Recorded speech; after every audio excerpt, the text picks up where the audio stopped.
TV KPM.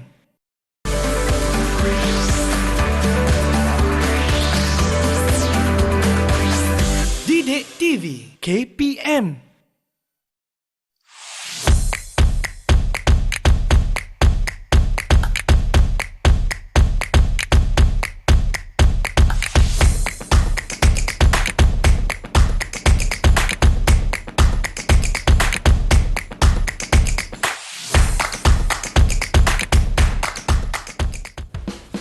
Assalamualaikum, salam sejahtera. Anda sedang menonton Bina Upaya Guru bersama saya Nisa K di Didik TV KPM, di mana pada program ini kita akan melihat dengan lebih lanjut perjalanan atau laluan guru, sama ada menjadi guru biasa, menjadi pensyarah maupun guru-guru yang bekerja di dalam bahagian ataupun di bahagian pentadbiran. Baiklah, topik kita hari ini sangat-sangat menarik. Tetapi sebelum itu, antara usaha Kementerian Pendidikan Malaysia KPM melahirkan modal insan yang unggul dan juga padu ialah melalui program Transformasi Sekolah 2025 atau kita kenali sebagai TS25, dengan mewujudkan persekitaran pembelajaran yang menyeronokkan, memastikan penglibatan pembelajaran murid yang aktif, lagi bermakna dengan sokongan kepimpinan yang berkualiti, juga berwawasan serta guru-guru yang kompeten, beraspirasi tinggi serta komitmen komuniti padu, dan ini sejajar dengan hasrat yang terkandung dalam Pelan Pembangunan Pendidikan Malaysia PPPM 2013 hingga 2025. Tajuk kita hari ini akan membincangkan sesuatu yang berkisar tentang apa yang telah saya sebutkan sebentar tadi, iaitu program Transformasi Sekolah 2025. Dan untuk membincangkan topik kita pada hari ini, kita ada dua tetamu khusus yang saya kira orang-orang yang sangat tepat untuk kita membincangkan tentang TS25 hari ini. Bersama-sama dengan saya di sebelah kiri saya ada Dr. Hajah Zakiah Syafiee yang merupakan Timbalan Pengarah Sektor Pematuhan Standard dan Sokongan Profesionalisme Keguruan, Bahagian Profesionalisme Guru Kementerian Pendidikan Malaysia KPM. Selamat datang, Doktor. Terima kasih kerana bersama-sama dengan kami. Juga di sebelah kiri, Doktor, kita ada Encik Muhammad Faisal Muhammad Noh, Ketua Penolong Pengarah Unit Sokongan Profesional Keguruan, Bahagian Profesionalisme Guru KPM. Apa khabar, Encik Faisal? Terima kasih sudi bersama-sama dengan kami pada hari ini. Tajuk ini tajuk yang saya kira ramai memerlukan sedikit pencerahan dan juga pengetahuan serta input lanjut berkenaan TS25, di mana KPM banyak melaksanakan program-program dengan tujuan yang sama. Tujuan yang satu, iaitu untuk kita pastikan hasrat akhir PPPM 2013 hingga 2025 tercapai, iaitu sekolah berkualiti. Kita nak lihat kemenjadian murid itu tercapai, dan juga antara program tersebut ialah program Transformasi Sekolah 2025. Soalan pertama saya buka gelanggang ni, boleh ya, Doktor? Untuk Dr. Hajah, soalan saya, boleh Doktor jelaskan program TS25 yang telah dilaksanakan oleh KPM? Duk dengar transformasi, tapi ramai yang tak jelas pun apa dia program Transformasi 2025 ni, Doktor. Silakan. Okey, terima kasih Nisa. Assalamualaikum warahmatullahi wabarakatuh dan salam sejahtera. Okey, untuk makluman Nisa dan juga para penonton, TS25 ni kita dah laksanakan lama, iaitu pada 2015, dan ketika ini kita terdapat 8,923 buah sekolah yang telah terlibat, dan TS25 ni dia menjurus kepada memenuhi hasrat PPPM 2013-2025 kerana sangat penting dalam nak menjadikan murid itu ke arah kemenjadian murid dan juga kepada sekolah yang berkualiti. Itu utamanya. Dan TS25 ini dia secara holistik, iaitu program strategik yang kita laksanakan oleh KPM yang melibatkan pelbagai peringkat yang turut membantu. Kalau kita lihat TS25 ini, dia melibatkan sokongan-dokongan pelbagai pihak. Betul. Terutamanya kita akan melihat dari segi kepimpinan guru, kepimpinan pemimpin, murid, dan juga kita tak lupa daripada sokongan-dokongan daripada PIBG juga yang main peranan, dan juga komuniti. Dan nak memastikan TS25 ini berjaya, kita perlukan ada sokongan dan dokongan, dan kita memohon dan juga melihatkan kepakaran yang sedia ada untuk kita gunakan bagi membantu sekolah ini, di mana kita menggunakan kepakaran daripada pensyarah-pensyarah yang sedia ada dalam KPM, iaitu pensyarah Islami Baki, Institut Pendidikan Guru, dan juga daripada peringkat pegawai-pegawai di JPN serta di PPD, serta kita juga menggunakan kepakaran yang ada di peringkat PPD seperti SIP dan juga SIC yang juga akan membimbing guru-guru dan juga pengetua dan guru besar di sekolah. Baiklah, ternyata program transformasi 25 ini bukanlah melibatkan satu dua pihak tetapi banyak pihak di sekelilingnya. Tetapi bagaimana pula doktor dengan konsep yang telah disusun atur bagi memastikan jelas mengenai program transformasi ini sendiri? Okey, terima kasih Nisa. Untuk kita nak menjayakan TS25 sudah pasti ada kerangka konsepnya. Dan kerangka yang kita telah bina yang pastinya ialah kita nak mewujudkan persekitaran pembelajaran yang cukup menyeronokkan supaya anak-anak kita seronok untuk datang ke sekolah. Itu yang pertama. Yang kedua, kita memastikan pembelajaran murid itu lebih bermakna dan aktif. Mereka datang pun dia mendapat sesuatu daripada di sekolah itu. Dan pada yang sama juga kita cuba nak membangunkan kepimpinan pengetua dan guru besar di peringkat sekolah, serta kita nak juga memastikan guru kita kompeten ketika mengajar anak-anak kita. Baiklah, bagaimana dengan matlamat program transformasi 25 ni? Okey. Apa yang kita hala tuju, destinasi akhir kita? Okey. Nak memastikan kejayaan sudah pasti kita ada matlamatnya. Betul. Bagi untuk menjayakan ini, kita pastikan bahawa kepimpinan di peringkat sekolah sangat-sangat penting. Baik. Dan kita pastikan bahawa kepimpinan di peringkat sekolah kita bangunkan. Itu yang pertama. Yang kedua, kita nak memaksimumkan potensi yang ada di sekolah. Khususnya guru-guru kita, murid-murid kita, supaya kita bangunkan apa yang ada supaya mereka ini mendapatkan sepatutnya mereka dapatlah. Ada segi guru akan dapat menyumbangkan PDP yang berkesan. Betul. Murid juga dapat apa yang perlu mereka perolehi. Baiklah, saya ada beberapa soalan yang saya ingin bertanyakan kepada Encik Faizal, tetapi kita rehat seketika. Saya simpan dahulu soalan saya. Jangan ke mana-mana, kembali selepas ini di Didik TV KPM.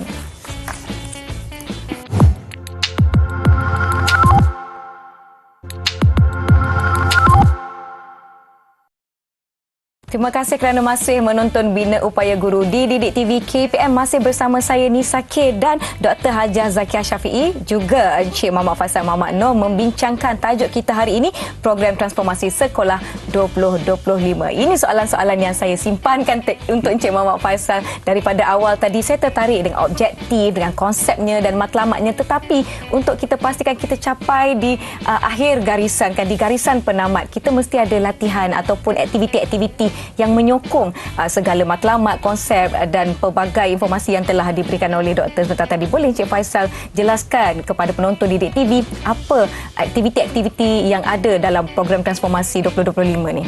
Silakan. Terima kasih. Terima kasih Nisa. Assalamualaikum warahmatullahi wabarakatuh dan salam sejahtera. Waalaikumsalam. Para penonton sekalian. Jadi antara aktiviti-aktiviti yang dilaksanakan bagi memastikan matlamat dan objektif program TS25 seperti mana yang dinyatakan oleh Nisa. Jadi antaranya yang pertama sekali ialah latihan.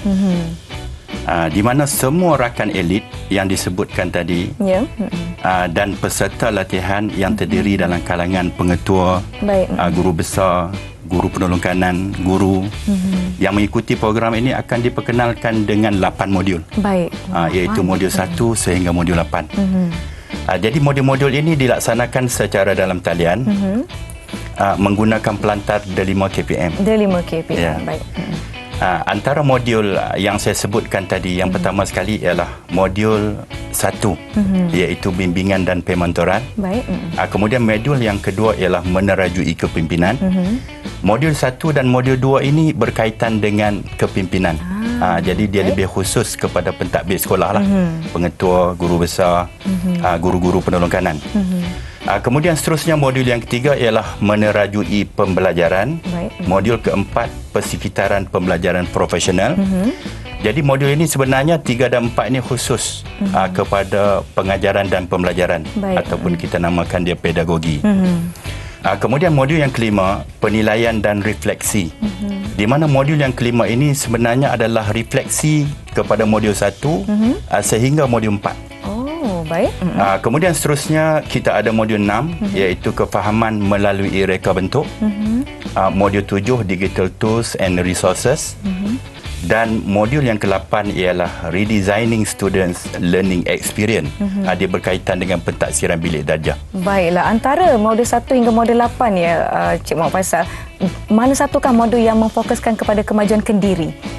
Oh, jadi sebenarnya Nisa, kalau nak ikutkan daripada segi modul 1 sehingga modul 8 ini, sebenarnya modul 1, modul 2, modul 3, modul 4 dan modul 5 adalah modul yang memang membentuk kompetensi kendiri. Baik. Sedangkan modul 6, 7 dan 8 sebenarnya dia khusus kepada kemenjadian murid. Baik. Latihan diberikan kepada guru, tetapi guru mengaplikasikan latihan tersebut dan hasilnya dia akan pergi kepada kemenjadian murid. Baik. Bagaimana dengan bimbingan dan sokongan yang diberikan untuk menyokong lagi aktiviti-aktiviti dari modul 1 hingga modul 8 ni? Ya, Nisa. Jadi aktiviti yang kedua di dalam program TS25 ni ialah bimbingan dan sokongan. Baik. Jadi dengan mengikuti latihan saja tanpa bimbingan, jadi tak berapa sempurna. Betul. Tak berapa sempurna.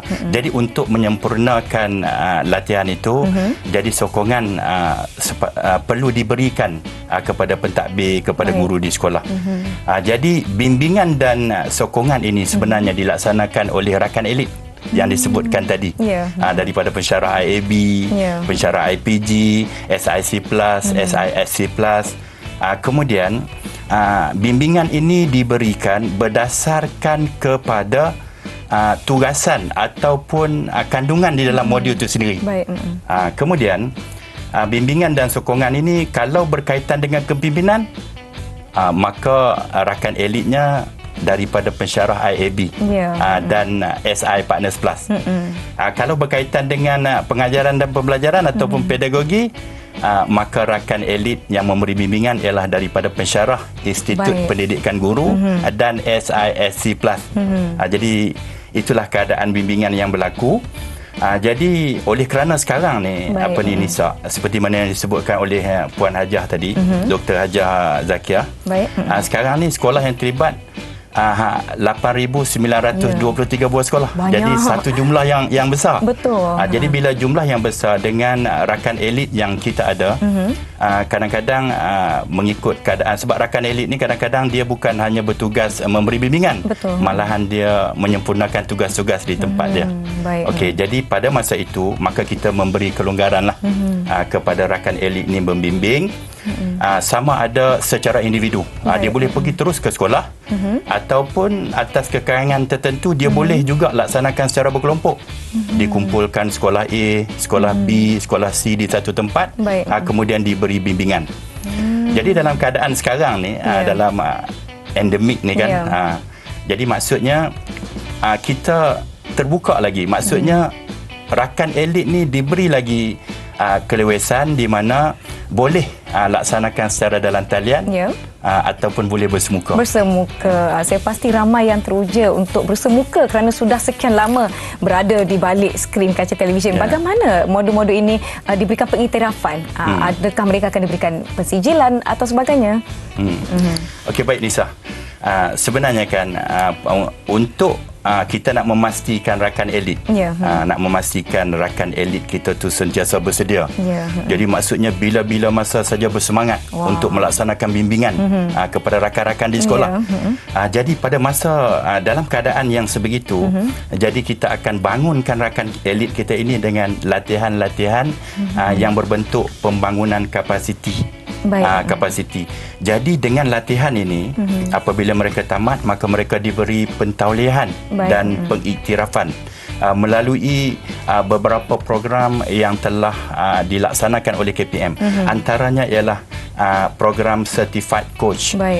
Di mana dalam Certified Coach ini dia merangkumi kursus Certified Coach, kemudian ada pentaksiran berkaitan Certified Coach dan pentaulihan. Jadi akhirnya dengan program ini, dengan pengiktirafan yang kita laksanakan ini, jadi secara tak langsung ia dapat meningkatkan kualiti dan pemantapan rakan elit dalam melaksanakan aktiviti khususnya kepada program TS25. Baiklah, saya kira ini adalah sesuatu yang cukup lengkap daripada modul 1 hingga modul 8 serta rakan-rakan elit yang ada tugas tersendiri untuk membantu dari bahagian-bahagian tertentu. Maknanya telah dibahagikan ikut kepakaran dan juga kesesuaian mereka untuk membantu bagi mencapai motif ataupun matlamat modul-modul yang telah disusun dengan begitu baik sekali berkaitan dengan program transformasi 2025. Terakhir saya nak tanya pada Encik Faisal, ya. Boleh ya Doktor? Saya tanya satu lagi soalan sedikit mengenai perkongsian amalan terbaik. Saya ada baca mengenai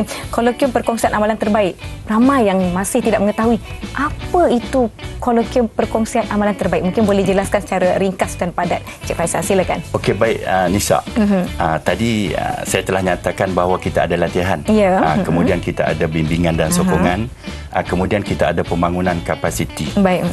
Jadi sebenarnya di samping aktiviti-aktiviti yang saya sebutkan tadi, sebenarnya kalau kita lihat di dalam latihan itu, sebenarnya latihan itu memberikan ilmu pengetahuan kepada seseorang. Tetapi apabila dia mengaplikasikan sesuatu, dia berdasarkan apa yang lahir daripada pengetahuan yang dia dapat daripada latihan. Jadi apabila dia mengaplikasikan di dalam modul 1 hingga modul 8 itu, jadi ada amalan-amalan yang terbaik yang dilaksanakan, yang boleh dicontohi, boleh dikongsi, boleh diadaptasikan oleh rakan-rakan yang lain. Maka pada masa itu kita laksanakan satu kolokium. Jadi kolokium perkongsian amalan terbaik. Jadi kolokium ini sebenarnya dilaksanakan di peringkat negeri. Di peringkat negeri, ya. Kalau permulaan TS25 dulu, convention kita laksanakan di peringkat kebangsaan. Tetapi pada masa itu, pada tahun 2015, kita hanya mempunyai 99 buah sekolah yang menyertai untuk kali yang pertama. Tetapi sekarang ni sekolah dah meningkat. Dalam masa 7 tahun, 8,000. Dah 8,000. 8,923. Oh, dah nak dekat 9,000. Jadi maksudnya dengan kolokium ini, peserta-peserta dapat berkongsi idea. Jadi rakan-rakan yang lain dapat melihat amalan yang terbaik. Jadi pada masa itu amalan-amalan yang terbaik ini dapat dikongsi bersama dan dapat dilaksanakan di sekolah masing-masing. Ya, saya setuju. Perkara yang baik haruslah kita kongsikan dan kita amalkan supaya kebaikan itu sentiasa tersebar. Orang kata seperti satu rantaian, ya, daripada satu kolokium, satu perjumpaan, perkongsian amalan terbaik itu dikongsikan dan ianya akan disebarkan ke seluruh negara, insya-Allah. Baiklah, kita akan berhenti rehat seketika. Yang di rumah jangan ke mana-mana, kembali menonton Bina Upaya Guru di Didik TV KPM.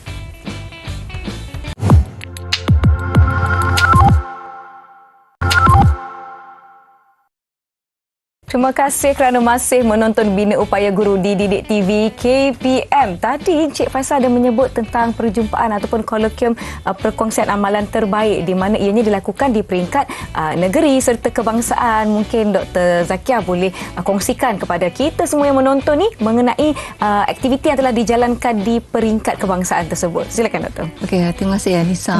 Okey, untuk makluman para menonton juga, convention ini bukan kali pertama. Kita telah laksanakan pada 2017 dan 2018, tetapi kita terhenti kerana COVID, dan kita telah menyambung bersemula pada tahun ini dan kita sasarkan insya-Allah seramai 250 peserta akan terlibatlah.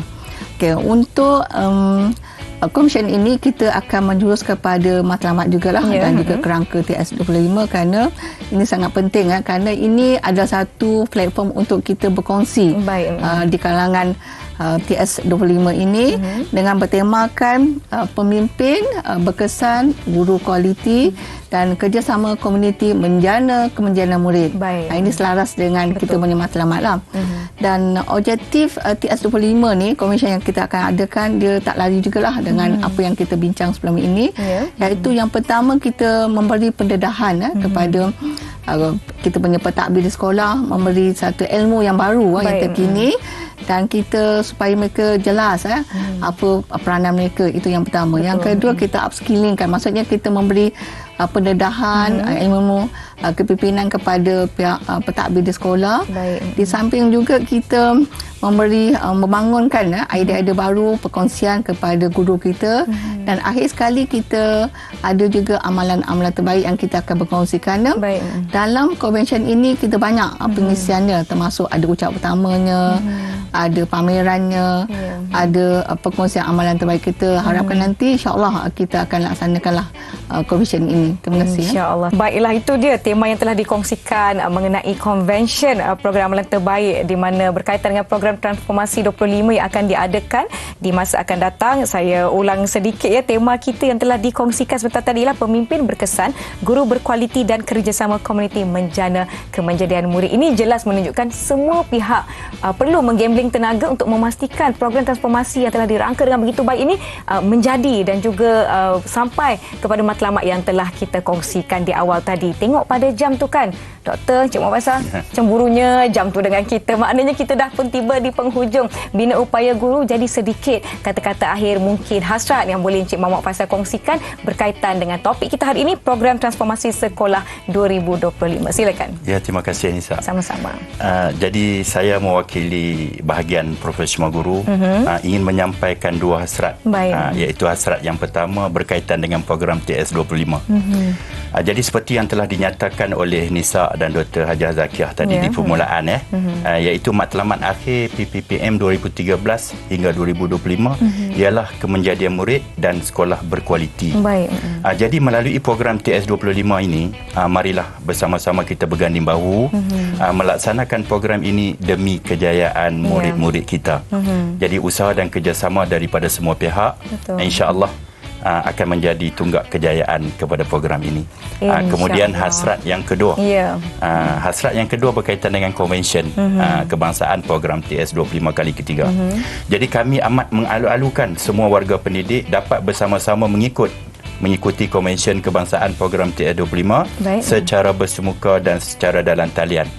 Pautan akan dimaklumkan kepada warga pendidik sebelum konvensyen bermula. Baiklah, semoga konvensyen yang dirancang berjalan dengan lancar. Semoga apa yang kita telah kongsikan pada hari ini memberi penjelasan yang cukup banyak kepada semua yang menonton di Didik TV KPM. Sekali lagi saya ucapkan terima kasih kepada tetamu-tetamu kita pada hari ini iaitu Dr. Hajah Zakiah Syafiee selaku Timbalan Pengarah Sektor Pematuhan Standard dan Sokongan Profesionalisme Keguruan Bahagian Profesionalisme Guru KPM serta Encik Muhammad Faisal Muhammad Noor Ketua Penolong Pengarah Unit Sokongan Profesional Keguruan Bahagian Profesionalisme Guru KPM. Terima kasih sudi bersama-sama dengan kami di sini pada hari ini.